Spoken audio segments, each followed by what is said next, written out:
Alright, నేను మిమ్మల్ని పెద్దగా వెయిట్ చేయించను, విషయానికి వచ్చేస్తున్నాను. మీరు ఇప్పుడు కొన్ని గుట్టలు చూస్తున్నారు కదా, ఇక్కడ ఈ గుట్ట దేనికి సంబంధించింది మీరేమనుకుంటున్నారు? ఒకసారి వీటిని సునిశ్చితంగా గమనించి చెప్పండి. ఓకే, నేను కొన్ని ఆప్షన్స్ ఇవ్వనా? పొలానికి వేసే ఎరువు అనిపిస్తుందా అలాగా? పోనీ గ్రామాల్లో పశువుల కొట్ట ముందుండే ఒక పెద్ద కుప్ప అనుకుందాం, అలా అనిపిస్తుందా? పోనీ వర్మీ కంపోస్ట్.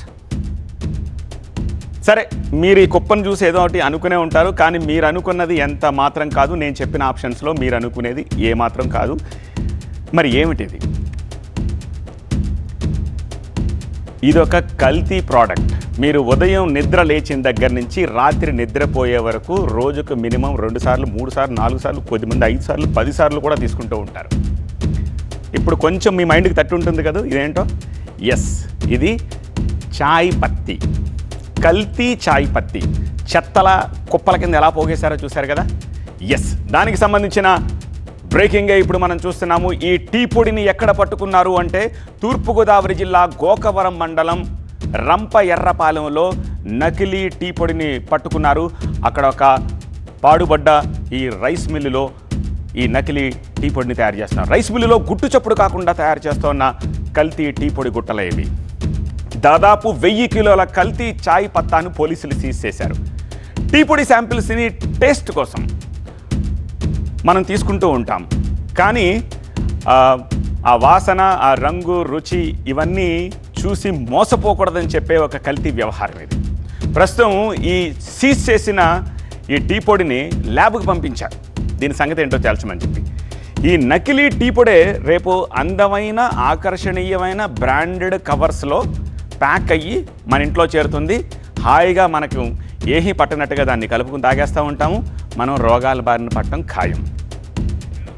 ఆల్రైట్, ఈ నకిలీ టీ పొడిని ఎలా తయారు చేస్తున్నారు ఒకసారి అది కూడా తెలుసుకోండి, బాగుంటుంది.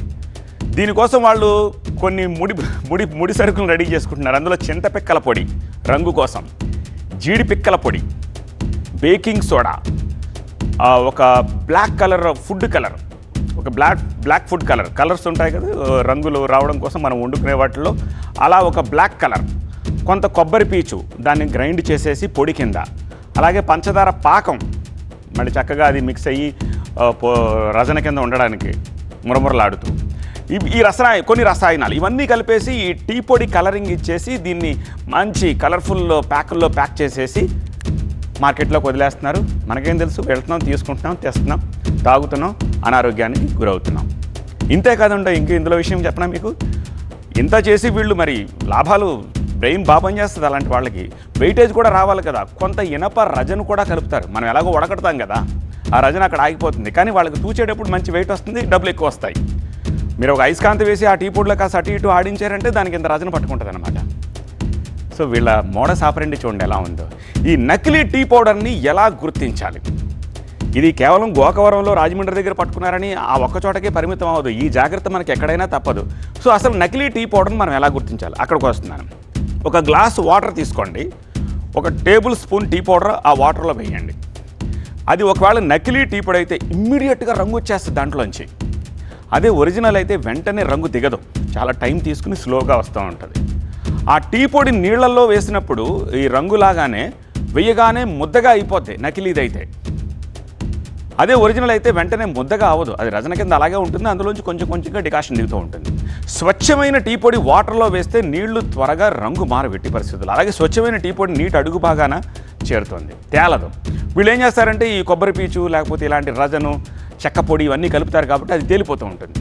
సో టీ పొడి ప్యాక్ ఓపెన్ చెయ్యగానే తేడాగా కెమికల్ కలిపిన ఒక ఘాటైన వాసన రాకూడదు, మామూలుగా రావాలి. అలా వచ్చింది అంటే అది కల్తీదని చెప్పేసి ఇంకొక అర్థం. సో ఇలా కొన్ని టెస్ట్ల ద్వారా ఇది కల్తీదా నకిలీదా అనేది కూడా తెలుసుకునే అవకాశం ఉంటుంది. సో ఇవాళ టెస్ట్ చేస్తే ఆ పర్టికులర్ మిల్లులో చూస్తున్నారుగా స్క్రీన్లో, పోలీసులు వెళ్ళారు, వాళ్ళకి ఉప్పు అందింది, చెక్ చేశారు. చెక్ చేస్తే గుట్టల కొద్దీ ఈ నకిలీ టీ పొడిని కనుక్కున్నారు. మనకేం తెలుస్తుంది? మంచి ప్యాకెట్లోనే తయారు చేస్తారు. కేవలం ఇదేదో గోదావరి జిల్లాలకి, గోకవరానికి, రాజమండ్రికి సంబంధించింది అనుకున్నారు. ఇక్కడి నుంచి దూర ప్రాంతాలకు కూడా వీళ్ళు ఎక్స్పోర్ట్ చేసేస్తున్నారంట దీన్ని. సో తినే తిండి కల్తీ, తాగే ఛాయ్ కల్తీ, డబ్బుల కోసం కక్కుర్తిపడి ప్రజల ఆరోగ్యంతో చెలగాటమాడుతున్నారు. ఇలాంటి వాళ్ళపై కఠిన చర్యలు తీసుకోవాలని చెప్పేసి ప్రజలు కోరుతున్న పరిస్థితి కనిపిస్తోంది.